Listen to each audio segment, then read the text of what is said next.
ассалому алайкум бинандагони азиз. бинандаҳои азиз, нашри навбатии барномаи иттилоотии ахборо бо тозатарин хабару гузоришҳо аз телевизиони Тоҷикистон манзури шумо менамоем. имрӯз мулоқоти асосгузори сулҳу ваҳдати миллӣ-Пешвои миллат Президенти Ҷумҳурии Тоҷикистон муҳтарам Эмомалӣ Раҳмон бо намояндаи махсуси Штатҳои Муттаҳидаи Америка оид ба мусолиҳа дар Афғонистон Залмай Халилзод ки бо боздиди корӣ ба Тоҷикистон ташриф овард баргузор гардид. Дар рафти мулоқот доир ба ҷанбаҳои гуногуни вазъи имрӯза дар Афғонистон, бахусус раванди барқарории сулҳусубот дар ин кишвар, ҳамчунин масъалаҳои мубрами минтақавию глобалӣ суҳбати пурмуҳтаво сурат гирифт. вобаста ба ин Президенти Ҷумҳурии Тоҷикистон таъкид доштанд ки ҷараёни рушди вазъият дар Афғонистони ҳамсоя ва пешбурди муносибатҳои гуногун ҷанбаи Тоҷикистон ба он пайваста дар маркази таваҷҷӯҳи ҷониби мо қарор дорад. Тоҷикистон талошҳои ҳукумати Афғонистонро ҷиҳати истиқрори амният ва сулҳу зубот дар кишвар ҷонибдорӣ менамояд, гуфтанд Пешвои миллат дар идомаи суҳбат ва таъкид карданд ки дар ин зимн аз музокироти байни афғоние ки ба ин манзур сурат мегиранд истиқбол менамояд. мавзуоти дигаре ки дар меҳвари мулоқот қарор доштанд ин вазъи имрӯзаи амниятии минтақа мебошад. роҷеъ ба ин мавзуот ҷонибҳо зарурати таҳкиму тақвияти ҳамкориҳояшонро дар самти муборизаи муштарак алайҳи хатару таҳдидҳои муосир аз ҷумла терроризм, ифротгароӣ, гардиши ғайриқонунии маводи мухаддир ва дигар ҷиноятҳои муташаккили фаромилӣ қайд намуданд. дар ин робита таъкид гардид ки Тоҷикистон бо истифода аз ҳама зарфиятҳо ва имконоти мавҷуда минбаъд ҳам сайю талош хоҳад кард то ҷиҳати мусоидат ба ҳалли мушкилоти Афғонистон ва бозсозии иқтисодию иҷтимоии он саҳми худро гузорад. пас аз мулоқот бо асосгузори сулҳу ваҳдати миллӣ-Пешвои миллат Президенти Ҷумҳурии Тоҷикистон муҳтарам Эмомалӣ Раҳмон намояндаи махсуси Штатҳои Муттаҳидаи Америка оид ба мусолиҳа дар Афғонистон Залмай Халилзод андешаҳояшро аз натиҷаи ин мулоқот бо хабарнигорон чунин баён дошт. بسیار خوشحال هستم که بار دیگه به تاجیکستان آمدم. از ملاقات ها با جناب رئیس جمهور و مقامات عالی تاجیکستان راضی هستم. صحبت های بسیار خوب داشتیم. هدف از این صحبت ها این بود که چطور میتونیم همکاری کنیم برای آوردن صلح و آرامی در افغانستان و چطور میتونیم همکاری کنیم تا افغانستان به حیث یک پل رابطه بین آسیای مرکزی و خصوص تاجیکستان و جنوب آسیا و رسیدن به شهر گوادر یا کراچی برای صادرات از آسیای مرکزی و واردات برای تاجیکستان و آسیای مرکزی از اون راه صورت بگیرد. همکاری اقتصادی، مقابله با دهشت افکنی، پیشرفت اقتصادی، تجارت بیشتر و همکاری اقتصادی منطقوی و نزدیکی افغانستان با آسیای مرکزی از هدف‌های مشترک آمریکا و تاجیکستان است و من از سیاست تاجیکستان، از سیاست جناب رئیس برای همکاری به رسیدن به این اهدافی که گفتم تشکر میکنم. фармони Президенти Ҷумҳурии Тоҷикистон дар бораи аз вазифаи ёрдамчии Президенти Ҷумҳурии Тоҷикистон оид ба масъалаҳои рушди иҷтимоӣ ва робита бо ҷомеа озод намудани Раҳмонзода. мутобиқи моддаи 69 Конститутсияи Ҷумҳурии Тоҷикистон фармон медиҳам. Раҳмонзода Абдуҷаббор Азизӣ бо сабаби ба кори дигар гузаштан аз вазифаи ёрдамчии Президенти Ҷумҳурии Тоҷикистон оид ба масъалаҳои рушди иҷтимоӣ ва робита бо ҷомеа озод карда шавад. Президенти Ҷумҳурии Тоҷикистон Эмомалӣ Раҳмон шаҳри Душанбе 4 майи соли 2021. фармони Президенти Ҷумҳурии Тоҷикистон дар бораи аз вазифаи раиси ноҳияи Шамсдини Шоҳини вилояти Хатлон озод намудани Зарифзода.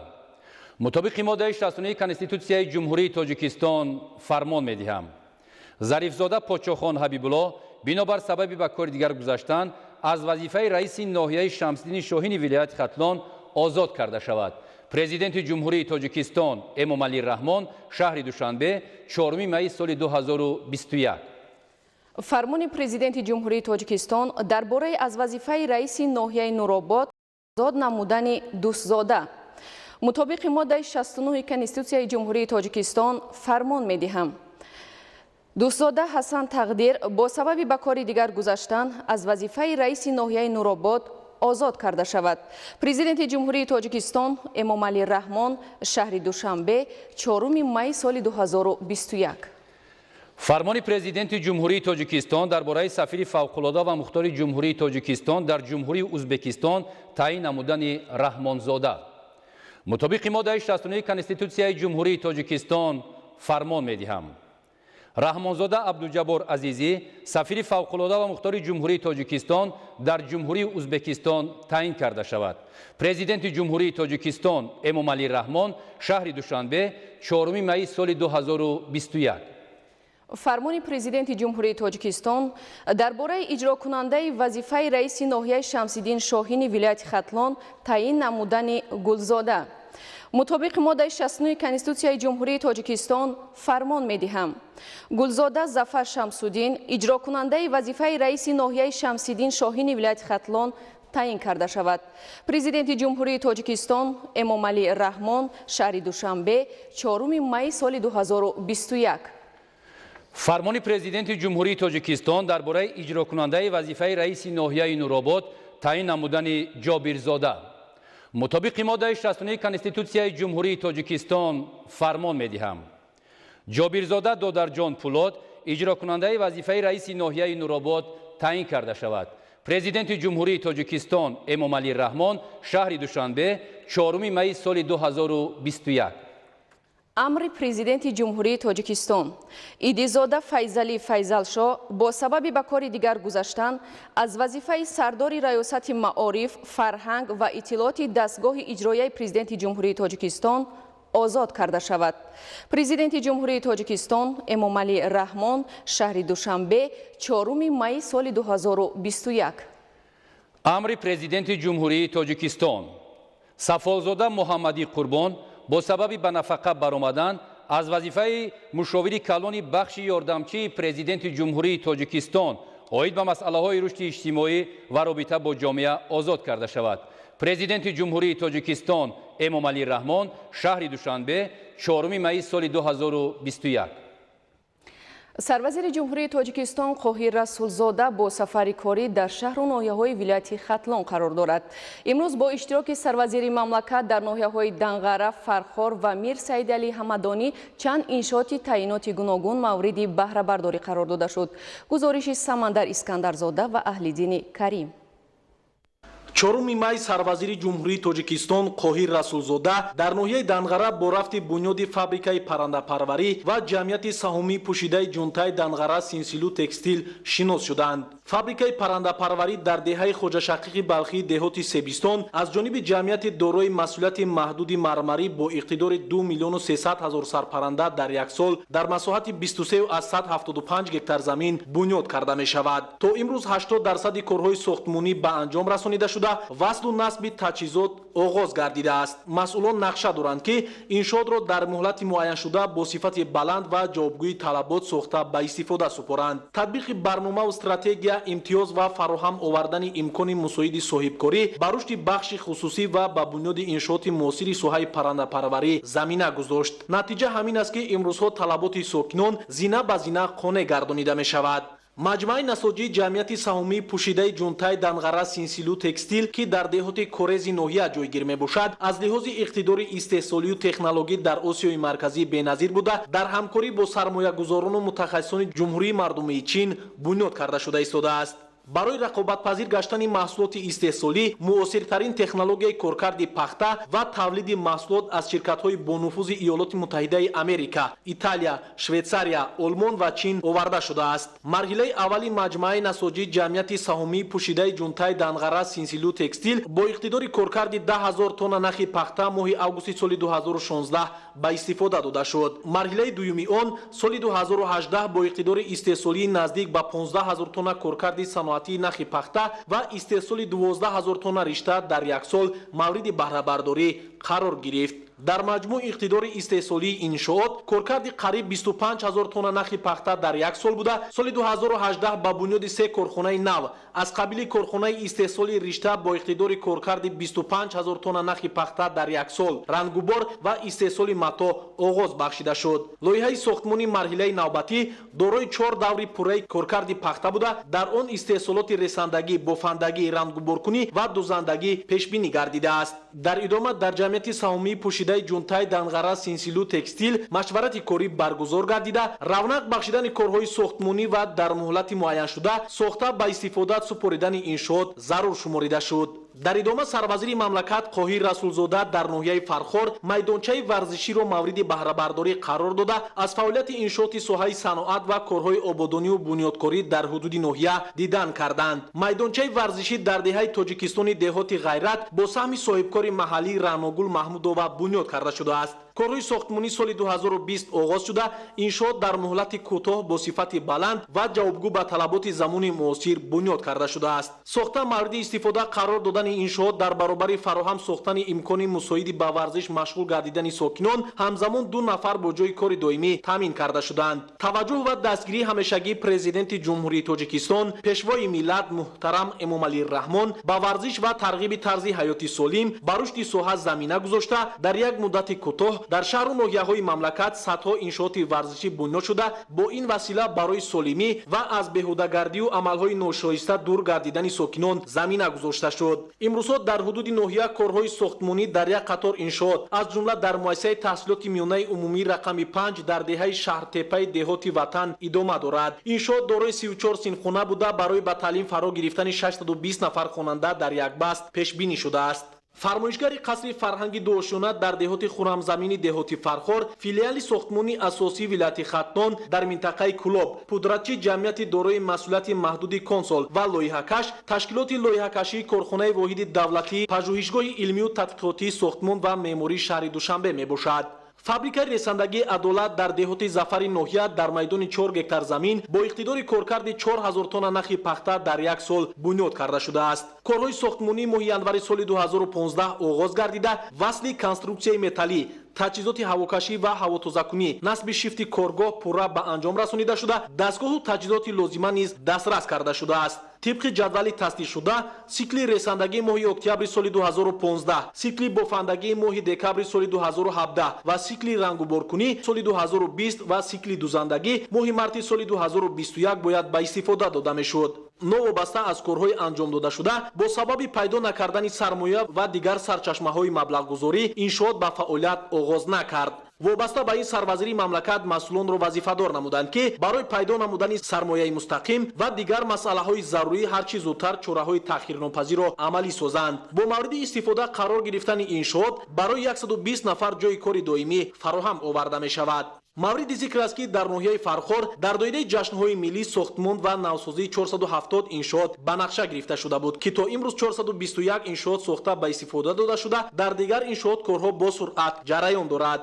дар идома сарвазири мамлакат бо ҷараёни татбиқ ва навсозии пойгоҳи обкашии рақами 1 мавзеи Уртабуз шинос шуд. таҷдиду барқарорсозии дастгоҳҳои пойгоҳи обкашии мавзеи Уртабуз дар доираи лоиҳаи идоракунии захираҳои об дар ҳавзаҳои дарёи 5 агентии беҳдошти замин ва обёрӣ назди ҳукумати Ҷумҳурии Тоҷикистон ҷараён дорад.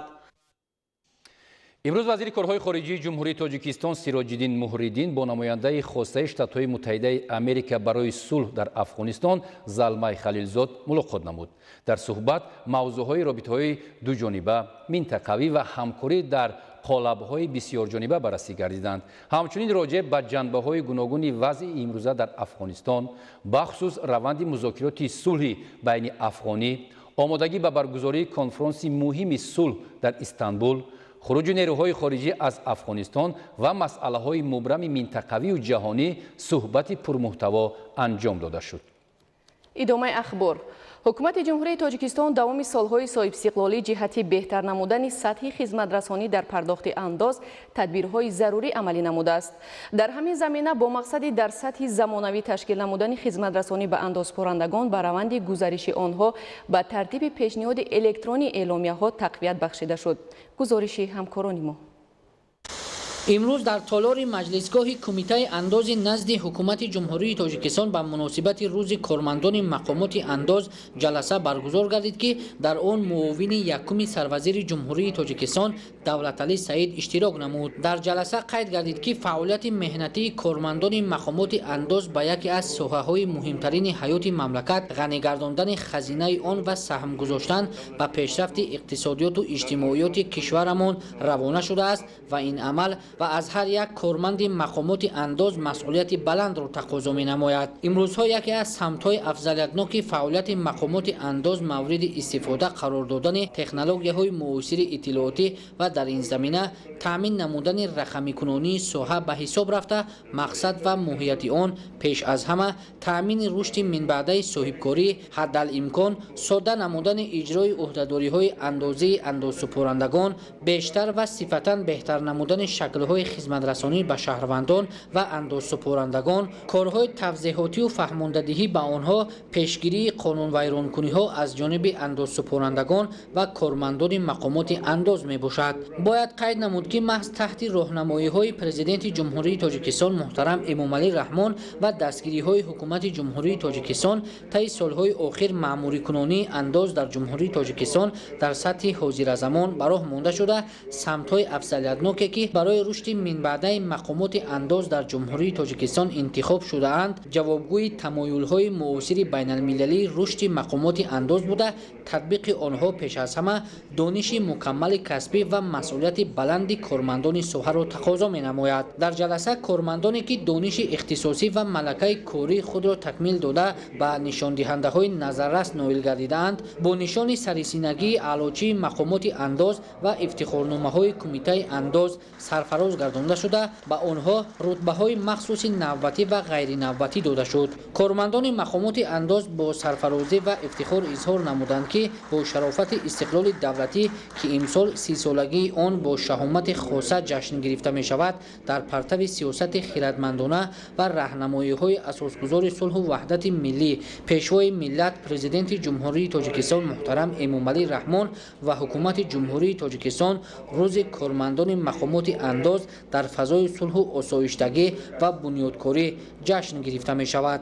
کارمندان مقامات انداز سردار دولت و حکومت جمهوری تاجیکستان را باور کناندند که درجه بلند دانش کسبی، کاردانی و مسئولیت شناسی نشان داده از منبع‌های نو اندازبندی که در نتیجه رشد استحصالات مورد استفاده قرار گرفتن کارخانه‌های نو و زیاد شدن جای‌های نو کاری به میان می‌آیند ثمراناک استفاده نموده وظیفه‌های در نظرشان گذاشته شده را سربلندانه اجرا نمایند، با اندازسپارندگان مناسبت‌های خوب شریکانه را به راه مانند، اجرای نشان دهنده‌های بودجت دولتی را در همه دوره‌ها تأمین سازند. نوریدین قربان، مهروز جمعه، عبیدالله سیولی برای برنامه اخبار.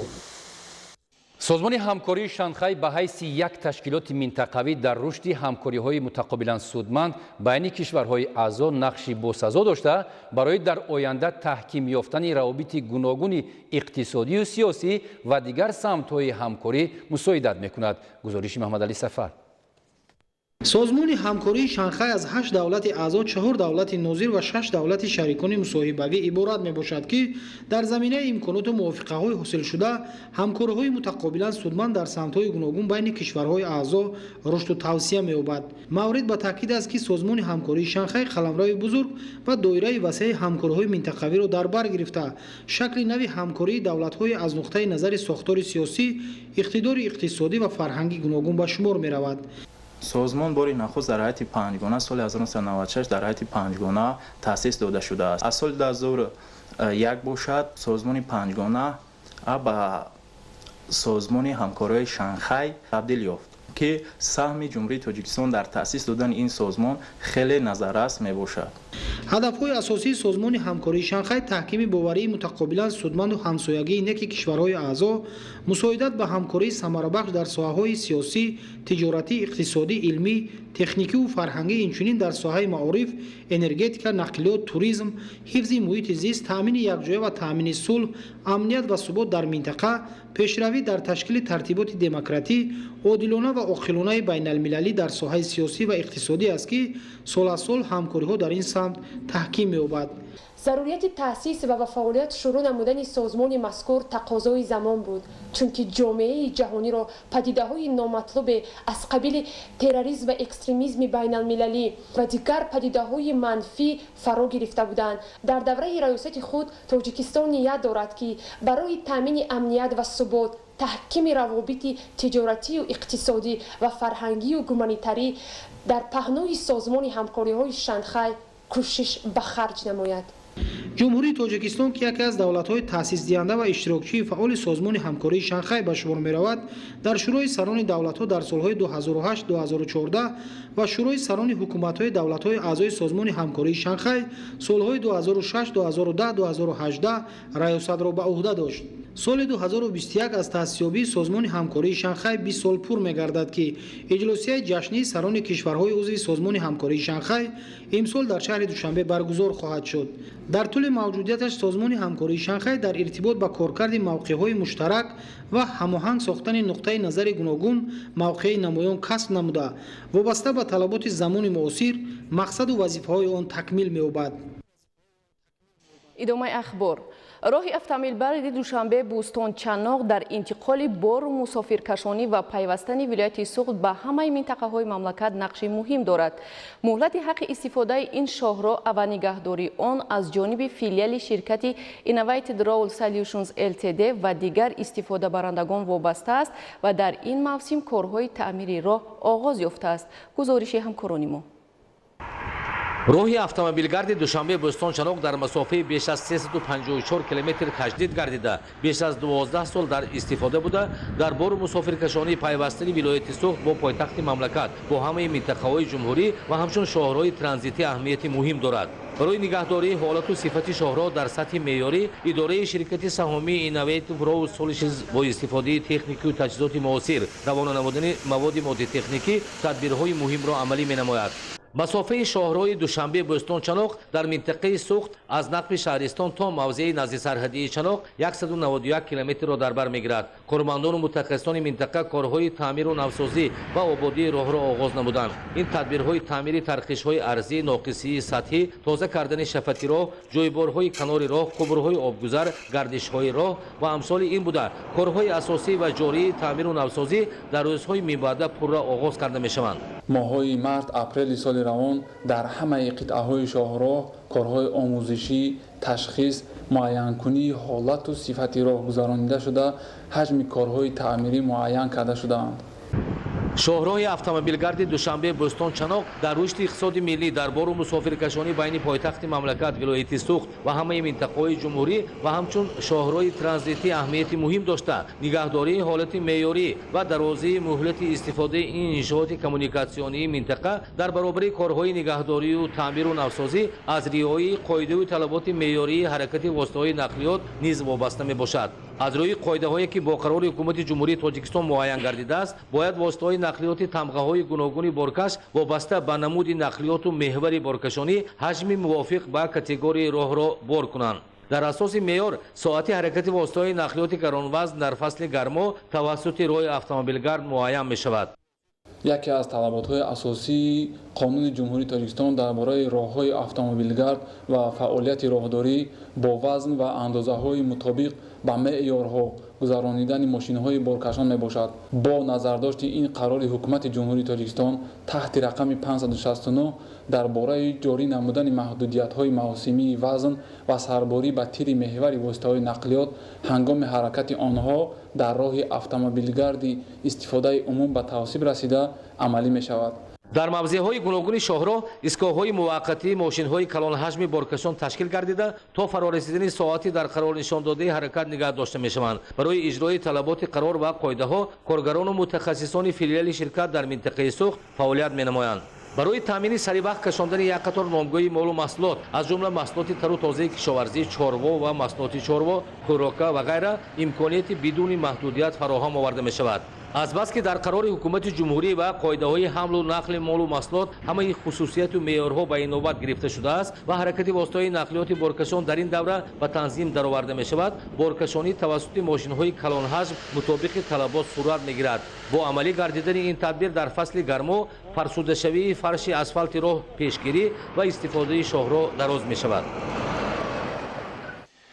нақшаи чорабиниҳо ба истиқболи ҷашни 30-солагии истиқлоли давлатии ҷумҳурии Тоҷикистон дар ноҳияи Кушониён мақсаднок амалӣ шуда, то ин муддат беш аз 80% иншооти пешбинигардида сохта мавриди баҳрабардорӣ қарор дода шуданд. гузориши Абдурозиқи Азиз ва Зубайдуллоҳи Қодир. Кушониён аз калонтарин ноҳияҳои вилояти Қатлон маҳсуб меёбад. Ба хотири истиқболи сазовор аз 30-солагии истиқлолияти давлатии ҷумҳурии Тоҷикистон хурду калони ноҳия масъулият зоҳир карда ободии диёрро аз ободии маҳал خانه و در خودشان منیداد میکنند. ساکنان ابتدا منزل‌های زیستی خیش را تعمیر و ترمیم کرده به همین وسیله در زیبایی و آبادانی دهه خود حصه گذاری میکنند. در دایره نقشه چاره‌بینی‌های سازنده به استقبال 30 سالگی استقلالیت دولتی جمهوری تاجیکستان، مقامات اجرایی حکومت دولتی ناحیه کوشانیان بنیاد و ساخت و ساز نزدیک به 300 انشاءات را به نقشه گرفته بودند. با سهم صاحبکاران وطنی در حدود ناحیه، کارخانه‌های صنعتی، انشاءات خدمت‌رسانی طبی، انشاءات اجتماعی، باغ و گلگشت‌ها بنیاد گردیده در من بعد نیز روند تدبیرهای سازندگی ادامه خواهند یافت. صاحبکاران ماهیت امر مذکور را درست درک کرده در برابر مقامات اجرایی محلی و حکومت دولتی با مقصد هرچی بیشتر رشد و آباد کردن دیار و ناحیه خود حصه‌گذار باشند و امروز ما مشاهده میکنیم که صاحبکاران هرچی بیشتر به مقامات اجرایی محلی و حکومت دولتی ناحیه بابت ساخته و استفاده دادن انشاءات‌های خدمت‌رسانی و معیشی یعنی بهتر نمودن سطح و صفت نیک‌احوالی ساکنان دهه خود محل زیست خود مراجعت میکنند. در دهه خودمان یک عمارت ساختیم، عمارت جشنی به 30 سالگی استقلالیت. در آشیانه یکم چایخانه ملی، در آشیانه دوم سرتراشخانه، کاشانه هستالار عروسی، سیخ دوزندگی، کتابخانه محل تشکیل کرده شد و با 15 نفر جای کاری دائمی تأسیس یافت. طور اظهار داشتند طبق نقشه تصدیق نموده مقامات اجرایی حکومت دولتی ناحیه کوشانیان در رابطه با نقشه چاره‌بینی‌های سازنده بیش از 80% هدف‌های معین به سامان رسانیده شدند. حال نیز تدبیرهای آباد کردن وطن به طور شبانه‌روزی جریان دارد. حجم کارهای ساختمانی در ساحه‌های اقتصادی و اجتماعی در قیاس با همین دوره سال گذشته افضلیت دارد. سطح روزگاری اهالی هم نسبت به سال‌های گذشته قیاس پذیر است. در سمت راه و کمونیکاسیا، چراغان‌کنی کوچه و خیابان‌ها و بهتر نمودن اینفراستراکتور جماعت‌های شهرک کارهای نظررس به انجام رسیدند. با ساخته به استفاده دادن ایستگاه‌های زمانوی از یک جانب شرایط خوبی منتظرشوی برای ساکنان فراهم آمده باشد، از جانب دیگر زیبایی در کوچه‌های ناحیه تامین گردیده است. با درازی 13 کیلومتر راه‌ها اسفالت پشت از تعمیر اساسی برآورده شده و 19 کیلومتر سنگفر شده و 16 عدد پل پورا از طرف صاحبکاران وطنی از تعمیر برآورده شد و در مرکز ناحیه باشد 8 ایستگاه‌ها از نوسازی و زمانوی کرده شده است. در همکاری با صاحبکاران برای روشننمایی کوچه و خیابان‌ها مخصوصاً راه‌های جماعت‌های دهه و شهرک کمر همت بسته است و امروزها طبق معلومات‌ها زیاده از 200 عدد سیمچوب‌های برقی روشن دهنده در جماعت‌های دهاتی مهنت‌آباد، در جماعت دهاتی نوبهار، در جماعت خدی شهرکی اسماعیل سامانی، در جماعت دهاتی شهرکی بستانقلعه و دهاتی زرگر کارها با ما ادامه دارد. سال 2020 در ناحیه کوشانیان 4 کارخانه 30 سالی ساخته مورد بهره برداری قرار گرفت. عین زمان در 38 کارگاه و کارخانه‌های ناحیه کوشانیان محصولات گوناگون از قبیل انواع غذایی، مساله بیناکاری استحصال کرده می‌شوند که در برابر تامین احتیاجات اهالی به بازارهای دیگر شهر و ناحیه‌ها نیز انتقال داده می‌شوند. با استقبال جشن 30 سالگی استقلال دولتی جمهوری تاجیکستان با اقدام مقامات اجرایی حکومت دولتی ناحیه دیوشتی ولایت سوخت نزدیک 400 انشاءات تعییناتشان گوناگون بنیاد و نوسازی کلی گردانیده شد. وابسته به دستاوردها در سمت بنیادکاری‌ها هستند حالت‌هایی که با سبب فارغبالی برخی صاحبکاران بعضی از انشاءات تا حال ویرانگان و ولنگار باقی مانده است. ادامه موضوع در گزارش مزبوط بابازاده از ناحیه دیوشتیچ. همروزه در ناحیه دیوشتیچ ولایت سوخت با اقدام مقامات اجرایی حاکمیت دولتی، کارخانه و جمعیت‌های ساختمانی، سهم صاحبکاران و حشر عاموی ساکنان احسانکار جهت استقبال سزاوار از جشن فرخنده و مکرم ملت 30 سالگی استقلالیت دولتی جمهوری تاجیکستان، دهها انشاءات سطح اقتصادی، صنعت ساختمان، معارف فرهنگ، خدمت رسانی و ورزشی بنیاد و نوسازی کلی گردانده مورد استفاده قرار داده می شود. با این وسیله نمای این دیار کهن زیبا و نظربا گردیده صدها عدد جاهای نو کاری مهیا و در راه بلند گردیدن سطح زندگی ساکنان قدم‌های با اعتماد گذاشته می‌شوند. اما با دیدن منظره‌های کنونی کارخانه خشت‌براری که در کنار مرکز ناحیه در جماعت شهرک قانچی جای دارد بیننده محزون می‌گردد. زیاده از 5 گیتار میدان با بناهای فرو ریخته و ولنگار، تجهیزات پهن و پریشان، دیوارهای کنده و یکسان و خشت‌های از باران و آفتاب ویران شده رقت‌آور به نظر می‌رسند. سخن به آن می‌رود که کارخانه دولتی خشت‌براری را یکی از صاحبکاران سالهای پس از 2010 خریداری کرده آن را جمعیت دارای مسئولیت محدود خاک زرعی نامگذاری می‌کند و جهتی به کار انداختن و آباد و زیبا گردانیدن و با کار دائمی فرا گرفتن 32 نفر کارگر سابق جهد و تلاش می‌ورزد. با این خاطر از بانک دولتی امانتگذاری تاجیکستان امانت بانک به مقدار معین قرض مقصدنامه می‌گیرد. کارخانه خشت‌براری را سال 2016 صاحبکار دیگر صاحب می‌شود. با همین منوال کارخانه خشت‌براری جمعیت دارای مسئولیت محدود خاک زرعی تا سال 2019 از فعالیت باز مانده است. تا این مدت کارخانه بی‌صاحب قرض از بانک دولتی امانتگذاری تاجیکستان امانت بانک گرفته‌اش را بازگردانده نتوانست و بانک دولتی اموال جمعیت دارای مسئولیت محدود خاک زرعی را به فروش گذاشت. صاحبکار دیگر عبدالسلام قادرov از شهر خوجند سال 2019 پس از خریداری اموال جمعیت دارای مسئولیت محدود خاک زرعی و پرداخت قرضها امروز صاحب ملک کارخانه خشت‌براری ناحیه دیوشتیج شماریده می شود. اما حالت حزن‌انگیز کارخانه خشت‌براری همان باقی مانده است. یگانه کاری که صاحبکار نو به سامان رسانید عوض کردن نام کارخانه خشت‌براری و جمعیت دارای مسئولیت محدود دیوشتیج کرامیکا است. کارخانه خشت‌براری ناحیه دیوشتیج را که زمان با هزارها دانه خشت پخته خود شهرت شهر و ناحیه‌های ولایت سوغد را بالا می‌برداشت امروز با ولنگار تبدیل دادند.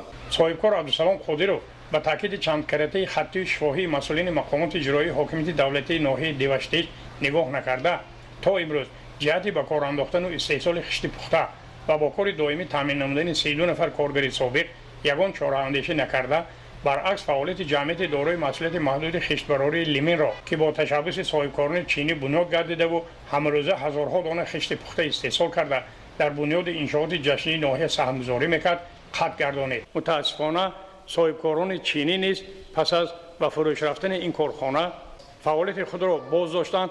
کارخانه خشت‌براری چینی ها نیز به حال ولنگار گذاشته شده است. امروز کارخانه خشت‌براری در نزد بودجه محلی زیاده از 1 میلیون سومان قرض دارد. آیا صاحب ملک نو نقشه کارخانه را به کار انداختن و با کار تامین کردن کارگران و پرداخت قرض بودجه را به سامان میرسانده باشد؟ مزبوط بابازاده از ناحیه دیوشتیج برای برنامه اخبار. با مقصد بهسازی سطح خدمترسانی طبی به اهالی با اقدام حکومت جمهوری تاجیکستان شعبه احیای مؤسسه دولتی مرکز ملی طبی جمهوری تاجیکستان شفابخش تعمیر کرده شده با تجهیزات ضروری جهازانیده شد. گزارشی خبرنگاران ما در این موضوع. در دایره تجلیل جشن باشکوهی 30مین سالگرد استقلالیت دولتی جمهوری تاجیکستان امروزها در سراسر مملکت کارهای بنیادکاری از نوسازی و تعمیر و مهیا نمودن شرایط خوب زیست برای جامعه کشور کارها ادامه دارند. در دایره چنین اقدامات نجیب ساحه تندرستی جمهوری نیز رشد نموده ایستاده است. با مقصد بالا بردن وضع خدمترسانی طبی به اهالی و در زمینه آن تأمین سطح صحتی ساکنان امروزها در سراسر مملکت کارهای بنیادکاری و از نوسازی و از تعمیر کپیتالی برآوردن مؤسسه‌های تندرستی خاصتا شعبه‌های نجات و مرکزهای احیاگردانی و با مؤثرترین تجهیزات طبی تأمین نمودن آنها کارهای باثمر ادامه دارد. در دایره این اقدام نجیب و بالا برداشتن وضع خدمترسانی طبی چون دیگر مؤسسه‌های تندرستی شعبه نجات مؤسسه دولتی مرکز ملی طبی جمهوری تاجیکستان شفابخش از تعمیر کپیتالی برآورده شده با مؤثرترین دستگاه و لوازمات طبی تأمین گردید. ضمن بازدید عیان گردید که شعبه نجات مؤسسه بالاذکر با طرح و اسلوب نو و زمانوی تعمیر گردیده با دستگاه و لوازمات معاصر طبی аз қабили дастгоҳҳои нафасдиҳандаи сунъии замонавӣ, монитор, дефибриллятор, инфузомат, балғамкашаки барқӣ, оксигенератор, рахтҳои хоби замонавӣ ва дигар лавозимоти тиббӣ таъмин гардида, дар назар аст ки рӯзҳои наздик ба фаъолият оғоз намояд. чунин корҳои наҷиб ва созандагӣ ва ободонӣ ва таваҷҷӯҳи хосаи ҳукумати мамлакат ба соҳаи тандурустӣ дар саросари мамлакат идома дошта, роҳбарияти вазорати тандурустӣ ва ҳифзи иҷтимоии аҳолии ҷумҳурии Тоҷикистон таҳти таваҷҷӯҳи бевоситаи ҳукумати ҷумҳурии Тоҷикистон кӯшиш ба харҷ медиҳад ки бо муҳайё шудани чунин шароити хуби корӣ вазъи хизматрасонии тиббиро баланд бардорад. вобаста ба пешгирии бемориҳои сироятӣ, риояи қоидаҳои беҳдоштӣ дар байни ҷомеа, табибону мутахассисони шабакаи кӯмаки аввалияи тиббӣ санитарӣ дар ҷамоати деҳоти исфисори ноҳияи Бобоҷон Ғафуров чорабинии тиббию машваратӣ доир намуданд. гузориши Маҳмуд Аҳмадзода ва Илёси Бобоҷон. вобаста ба тавсеяи вазорати тандурустӣ ва ҳифзи иҷтимоии аҳолии ҷумҳурии Тоҷикистон аз тарафи роҳбарияти шабакаи кӯмаки аввалияи тиббӣ санитарӣ ва маркази ташаккули тарзи ҳаёти солим дар ноҳияи Бобоҷон Ғафуров духтурони соҳибтаҷриба барои ташхису муоина, маслиҳату машварати тиббӣ ба аҳолӣ ҷалб гардида, ҳайати кормандони соҳаи тибб тариқи корвони саломатӣ дар ҷамоати деҳоти исфисор аҳолии маҳал, занон, кӯдакон, пиронсолон, шахсони имконияташон маҳдудро муоина ва тариқи дастгоҳу таҷҳизоти тиббӣ аз ташхис гузаронида вобаста ба беморӣ, роҳҳои пешгирию табобати он маслиҳатҳои муфид доданд. муоинаю ташхиси беморон аз тарафи духтурон, ҳайати корвони саломатӣ дар хонаи саломатии роҳи абрешим гузаронида шуда, аҳолӣ аз имконияти муайян намудани вазъи саломатӣ, маслиҳату машварат, ташхиси ройгони мутахассисони соҳаи тибб баҳраманд шуданд. бо ташаббуси шабакаи кӯмаки аввалии тибби санитари ноҳия, марказҳои махсус гардонида шуда, яъне маркази зидди бемориҳои сил, маркази зидди бемориҳои вируси нарасҳои масмумияти одам ва маркази ташаккули тарзи ҳаёти солим имрӯз дар ҷамоати исписор дар ҳудуди хонаи саломатӣ роҳи абрешим корвони саломатӣ баргузор гардид шуда истодааст ки мақсад ҳадаф аз ин чорабинӣ он аст ки саривақти дарёфти бемориҳо ва солимгардонии онҳо мебошад.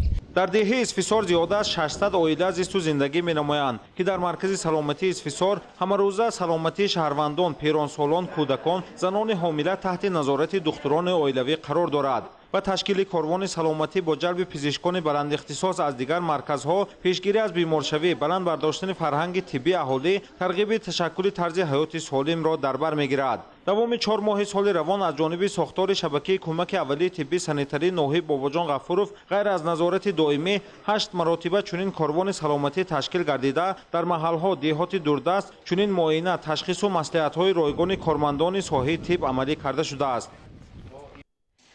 тавре дар оғози барнома иттилоъ додем, имрӯз бо иштироки сарвазири ҷумҳурии Тоҷикистон Қоҳир Расулзода дар чанд ноҳияи вилояти Хатлон иншооти таъиноти гуногун мавриди баҳрабардорӣ қарор дода шуд.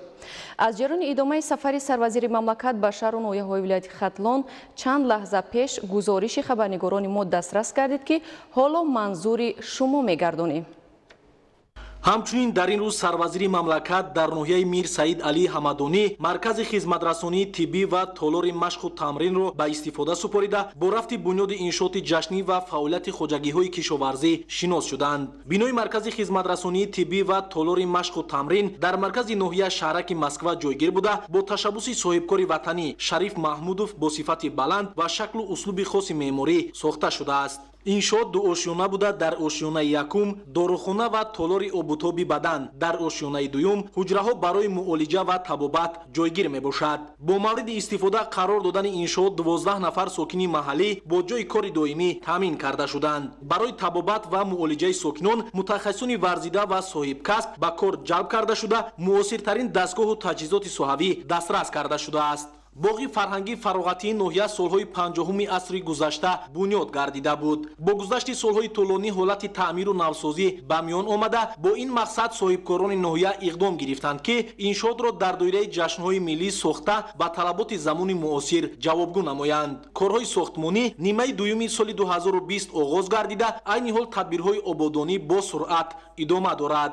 инчунин дар дохили боғ бунёди майдончаи истироҳатию фароғатии кӯдакона дар масоҳати 1.7 гектар, барои футбол, волейбол ва баскетбол 2 майдончаи варзишӣ ва амфитеатр бо 2000 ҷои нишаст ба нақша гирифта шудааст. дар доираи саноати кунунӣ бо суръати кишвар ҳамчун ҳадафи чоруми миллӣ дар деҳаи гулистони деҳоти меҳнатобод бо саҳми соҳибкори маҳаллӣ корхонаи истеҳсоли намаки ошӣ бунёд карда шудааст. дар иншоот 27 нафар сокини маҳаллӣ бо ҷои кор фаро гирифта шудаанд. дар маҷмӯъ дар ноҳияи мир Саид Алӣ Ҳамадонӣ дар доираи ҷашни 30-солагии истиқлоли давлатии Ҷумҳурии Тоҷикистон сохтмон ва навсозии 242 иншоот ба нақша гирифта шуда буд ки то имрӯз 239 тои он сохта ба истифода супорида шуда, бунёди иншооти дигар ҷараён дорад. масъулон нақша доранд ки то охири соли 2021 боз беш аз 60 иншооти иловагӣ сохта мавриди баҳрабардорӣ қарор диҳанд. ҳамчунин сарвазири мамлакат Қоҳир Расулзода дар ноҳияи мир Саид Алӣ Ҳамадонӣ бо рафти истифодаи мақсадноки замин, парвариш ва нигоҳубини маҳсулоти кишоварзӣ дар қитъаи намоишии деҳоти Қаҳрамон ва ҷамъияти дорои масъулияти маҳдуди Московский шинос шуданд. дар қитъаи намоишӣ майдони умумии заминҳои корам 20 гектарро ташкил медиҳад ки аз ин дар 10.5 гектар пахта, 1.5 гектар помидор, 0.60 гектар бодиринг, 0.85 гектар қаламфур ва қаламфури булғорӣ, 2.55 гектар полезӣ, 5.20 гектар гандум, 0.75 гектар дигар зироаткиш намуда дар майдони 0.60 гектар 15 гармхона ташкил карда шудааст. дар маҷмӯъ дар ноҳияи мир Саид Алӣ Ҳамадонӣ 13318 гектар замини корам мавҷуд мебошад ки аз ин 11825 гектарашро заминҳои обӣ ташкил медиҳад. майдони боғ 1286 гектар ва ток 46 гектар буда, танҳо соли ҷорӣ 28 гектар ток барқарор карда шуда, 10 гектар токзори нав бунёд карда шуд. майдони гармхонаҳои доимӣ амалкунанда 0.46 гектар ва мавсимӣ 7.22 гектарро дар бар мегирад.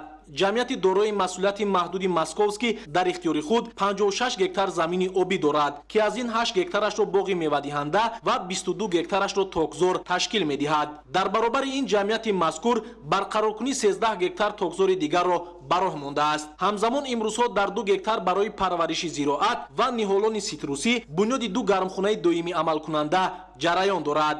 дар идома сарвазири мамлакат бо ҷараёни корҳои тозакунии маҷрои дарёи Панҷ ва соҳилмустаҳкамкунӣ дар соҳили дарё шинос шуданд.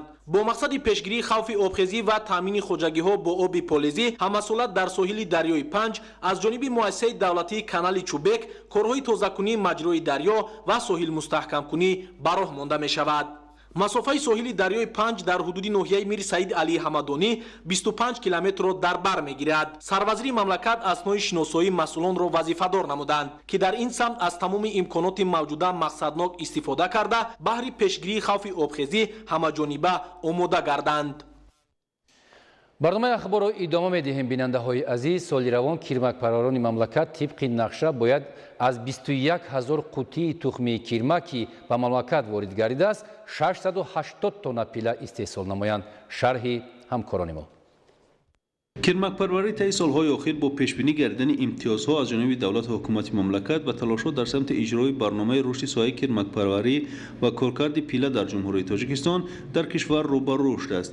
соли равон 21 000 қути тухмии кирмак ба мамлакат ворид ва мувофиқ ба обу иқлими шаҳру ноҳияҳои мамлакат дастраси пилапарварон гардидааст. тухми кирмаки хушсифат ба иқлими ҷумҳурии Тоҷикистон тобовар аз ҷумҳурии халқии Хитой ворид карда шуд. тухми кирмаки ворид гардида тибқи технология зери назорати мутахассисони ҷамъияти саҳомӣ кушодаи пилаи тоҷик зинда гардонида дастраси кирмакпарварон гардонида шуд. айни замон дар ноҳияҳои тобеи ҷумҳурӣ ва ноҳияҳои кирмакпарвари вилояти Соҳ марҳилаи парвариши кирмак идома дорад. дар ноҳияҳои кирмакпарвари вилояти Хатлон бошад аллакай марҳилаи қабули пила оғоз гардид. маҳз бо роҳандозии усулҳои муосир дар раванди кирмакпарварӣ имкон додааст ки хоҷагиҳои соҳавӣ дар ин самт ба дастовардҳои нав муваффақ гарданд. ин шабу рӯз агар ҷамъоварии ашёи хоми саноатӣ дар шаҳру ноҳияҳои вилояти Хатлон оғоз гардида бошад, пас дар ноҳияҳои тобеи марказ ва вилояти Соғд тақсимоту парвариши он суръат дода мешавад. соли равон кирмакпарварони вилояти Хатлон бояд аз 8851 қути кирмак, 286 тонна пилла ба даст оранд. Аз маҷмӯи умумии қуттии кирмаки дастрас гардида ба вилояти Хатлон 951 тои он ба ноҳияи Ёвон рост меояд. Кирмакпарварони ноҳия дар ин шабу рӯз барои гирифтани 31 тонна ашёи хоми саноатӣ дар талошанд. хоҷигои пешқадам аллакай оварда споридестиян истеҳсоли пилавшон нағз ба роҳ монда истодага. Аммо амина камтар вай доштем ки ама хоҷигое ки намегиранду тута соҳиб шидиян вай намекунанд камтар аммо моро дастгирӣ кунанд бароям камтар хоҷигиҳо танқисӣ кашидастиянд аз ҷиҳати хӯроки ами кирмак. дар ноҳияи рӯдакӣ низ кирмакпарварон барои расидан ба ҳадафҳои худ аз шароити мавҷуда пурсамара истифода мебаранд. агарчи дар ноҳия раванди парвариши кирмак вобаста ба обу иқлими минтақа идома дорад, вале кирмакпарварони бо таҷриба аллакай аз ҳосили хубу босифати ин навъи ашёи хоми саноатӣ сухан мегӯянд. ҳама бачаҳом кати якҷоя мо кирмак парвариш мекунем. ҳама тараф фаҳмо ба фоида дорад. рӯзгори ман обод мешавад. ҳамин пилла ҳезимиш мемонад. бо пули вақтишта пулаша мечанд. тадбирҳои муассир барои истеҳсоли пиллаи хушсифат ва таъмини рушди пешрафти муназзами ин соҳа аз ҷониби ҷамъияти саҳомии кушодаи пиллаи тоҷик дар асоси ҳидоятҳои ҳамешагии роҳбарияти олии давлату ҳукумати мамлакат амалӣ карда мешавад.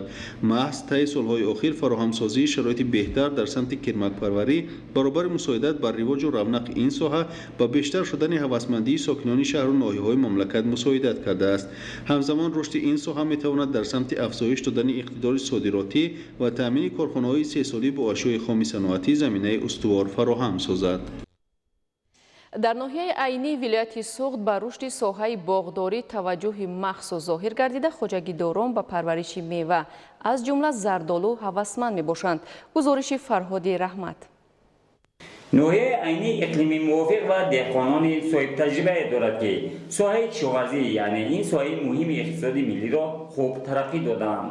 махсусан бахши боғдорӣ дар ноҳияи Кӯҳистон хеле ҳам рушд намудааст. хубии кор дар ҳамин аст ки заминро ба деҳқон додам. ана мардуми деҳқон ҳаракат мекунад ки заминро самаранок истифода баранд, чунки аз пушти замин ҳам ҳосили нағз мегиранд, зиндагиашон хуб мешавад. бо назардошти он ки соҳаи боғдорӣ дар ин ноҳия манфиатбор аст, кишоварзон ба ин бахш таваҷҷӯҳ зоҳир менамоянд ва солтосол бо истифода аз талу тепа ва заминҳои бекорхобида майдони боғотро зиёд менамоянд. имрӯз кишоварзони ноҳияи айнӣ дар соли равон дар майдони 10 гах дар талу тепаҳо боғҳои нав бунёд карданд ки аз он 24 гектар онро заминҳои боғҳои интенсивӣ ташкил медиҳад. меваҳои шаҳрбори ноҳия махсусан зардолии боғоташ дар тамоми кишвар машҳур мебошад. барои рушди соҳа соли равон сокинон аз ҳисоби талу тепаҳо ва замини ғайри кишоварзӣ 82 гектар боғи нав бунёд намуданд. баъд аз истиқлолият ва кушода шудани роҳҳои шоҳро кушода шудан ва туннелҳо кушода шудан, имрӯз мардуми мо бозорро хуб дастгир карда зардолу ва зардолуи қоқро ба бозор меоранд. таъсиси хоҷагиҳои инфиродӣ ва деҳқонӣ ба он боис шуд ки замин самаранок истифода гардида деҳқонон дар заминҳои дар ихтиёр доштаашон дилгармона пайи меҳнати созанда мебошанд. ҳамчунин 10 гектар боғоти кӯҳна барқарор гардида боғҳои нав бунёд шудаанд. умуман вобаста ба пешравиҳои соҳа дар ҳудуди ноҳия 2,4 гектар боғҳои интенсивӣ бунёд шуданд ки аз ин 1 гектарашро зардолу ва боқимондаашро олӯи сиёҳ ташкил мекунад. дар ҷамоати деҳоти шамтучи ноҳия 0,15 гектар боғи нав бунёд шудааст. дар даромадгоҳи деҳаи дарғи ҷамоат ҳанӯз солҳои 60-уми қарни гузашта аз ҳисоби заминҳои бекорхобидаи хоҷагии деҳқонии Тоҷикистон боғи зардолу бунёд шуда буд ки солҳои охир бинобар кӯҳна шудан аз мевадиҳӣ боз монда буданд. дар оянда қисми дигари боғро ҳамин хеле як боғи нағзи замонавӣ барқарор намуда ба ҷашни истиқлолият пешниҳод кунанд. айни ҳол майдони боғот ғалаки шуда ҳамарӯза як нафар боғбон ба беғ меволон ба воситаи пойгоҳи хурди барқии обкаш об мерезад. зиёда аз 10 нафар бо ҷои кор имрӯз таъмин ҳастанд ва оянда ният дорем боқимондаи ҳамин ҷои аз нав сохтаамонро боғи интенсивӣ, боғи замонавӣ ки дар оянда барои ҳам мардуми деҳ ва барои خانواده خودمو خدمت کند. اطراف باغ قریب 1000 متر را در بر میگیرد و تا امروز 200 متری آن بتونکاری کرده شده است. در اینجا کارگاه کارکردی میوه گرمخانه بنیاد نموده، باز چند نفر ساکنان دیه را با جای کار تامین سازد. مخصوصا بنیاد موردی بهره برداری قرار دادن کارخانه هایی که فعالیتشان به کارکرد میوه و استحصال محصولات میوگی نگرانیده شده است، در این منطقه از منفعت خالی نخواهد بود. امید داریم در همین زمین باقی مانده که ما ساخته ایم حرکت میکنیم که گیلاس بسیارتر کنیم، چون گیلاس از همه دیرتر به وای میرسد در جای ما. در دیگر جاها گیلاس که به آخر میرسد به اتمام میرسد، در جای ما بعد پخته میرسد. ما حرکت میکنیم که همین بازار آذوقه‌واری جمهوری را با همین میوه تر و تازه تامین کنیم. دهه در این ناحیه عینی که در خط سیر وادی یغما و رشتان زمین قرار دارد و همه سال طریق این دهه سیاحان به این وادی ها سفر میکنند، صاحبکار نیت دارد در آینده در این موضع مهمانخانه زمانوی و چایخانه ملی بنیاد نموده از این حساب درآمد ساخت به دست آورد. در ناحیه رشت با مقصد ترغیب لباس ملی و معرفی فرهنگ قدیمه اقدام تاجیکانه میپوشیم دایر گردید. در این چاره‌بینی بانوان به تن لباس ملی راهپایی نموده، همچنین تدبیرهای ترغیباتی را انجام دادند. گزارش دیگری محمود از ناحیه رشت. با مقصد باز هم بلند برداشتن مقام و منزلت لباس‌های ملی در روحیه زیباپرستی و وطندوستی تربیت نمودن نسل جوان و احیای میراث پرغناوت تاریخی و فرهنگی ملت تاجیک در ناحیه رشت چاره‌بینی اکسیای تاجیکانه میپوشیم دایر گردید. زنان و دختران ناحیه با از برنمودن لباس‌های ملی در این چاره‌بینی اشتراک نموده هنرهای دستان خود را به نمایش گذاشته بودند. لباس ملی معرفگر فرهنگ و تمدن هر یک ملت به شمار رفته. در ناحیه رشت مردم کوهستان سنت‌های مردمی را پاس داشته پوشیدن سر و لباس ملی و عنعنه‌های اجدادی را رعایت می‌کنند، زیرا در شرایط جهانی شوی هر یک خلق و ملت را ضرور است تا سنت‌های پرارزش فرهنگی نیاگان خویش را عزیز و مقدس نگاه دارند. در رفت چاره‌بینی فرهنگی نوهای گوناگون لباس‌های تاجیکی، معرفی صنعتی اصیل و محصول استعداد آفرندگی جوان دختران به نمایش گذاشته شد. تاکید شد که فرهنگ پرغناوت تاجیکان از گفتار نیک، پیندار نیک، رفتار نیک سرچشمه میگیرد.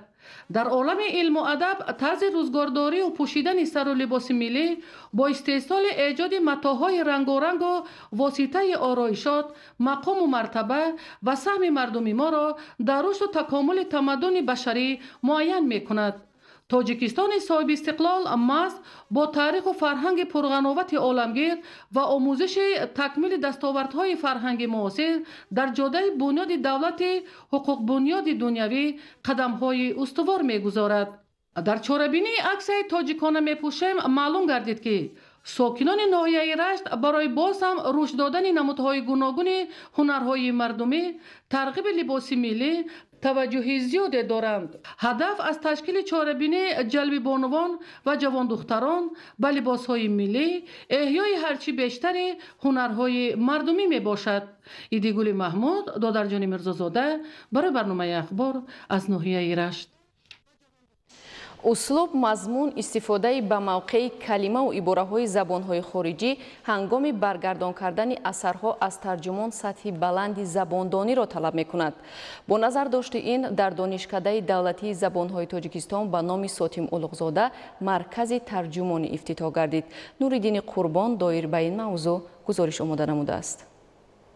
افتتاح دو مرکز زمانوی در دانشکده دولتی زبانهای تاجیکستان به نام ساتیم الغزاده، مرکز ترجمانی و ترجمه همزمان و مرکز رشد مهارت متدی گشوده شدند. مرکز ترجمانی و ترجمه همزمان با تکنولوژی پیشرفته اطلاعاتی کمونیکاسیونی مجهز گردانده شده، امکانیت‌های وسیع زبان آموزی و از خود کردن راه و واسطه‌های ترجمه متن و اثرها را دارا میباشد. مرکز جهت تامین نمودن دانشجویان با ادبیات و کتاب‌های فعالیت ترجمانی در شکل الکترونی و غیر الکترونی امکانات‌های وسیع را مهیا کرده است. در برابر این مرکز امکان دارد استفاده برندگان را با مواد نظریوی و عملی جهت انجام دادن ترجمه همزمان تامین نموده، اینچنین آموزش زبان خارجی بخصوص انگلیسی از نگاه خصوصیت ترجمه از زبان انگلیسی به زبان تاجیکی و برعکس، اجرای ترجمه پیهم و اینچنین با استفاده از تکنولوژی معاصر انفرماسیونی و کمونیکاسیونی و غیره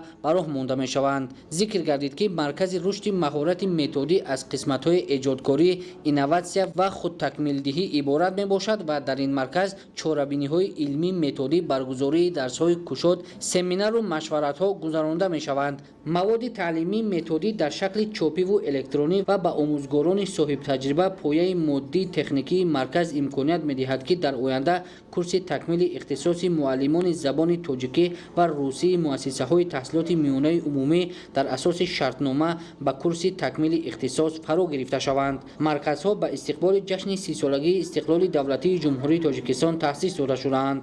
در برابر این در دانشکده مذکور چاره‌بینی هفته زبان انگلیسی جنبست گردیده، بخشیده به آن چاره‌بینی فرهنگی دایر کرده شد که دانشجویان با پیشنهاد سرود ملی جمهوری تاجیکستان با زبان انگلیسی همزمان در موضوع هنرهای مردمی خاطر اشتراکداران را شاد گرداندند.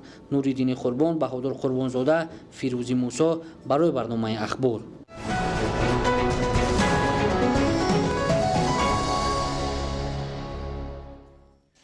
бинандаҳои азиз, ин буд он хабару гузоришҳое ки то ин соат ба дасти мо расиданд ва пешниҳоди шумо намудем. хайр саломат бошед.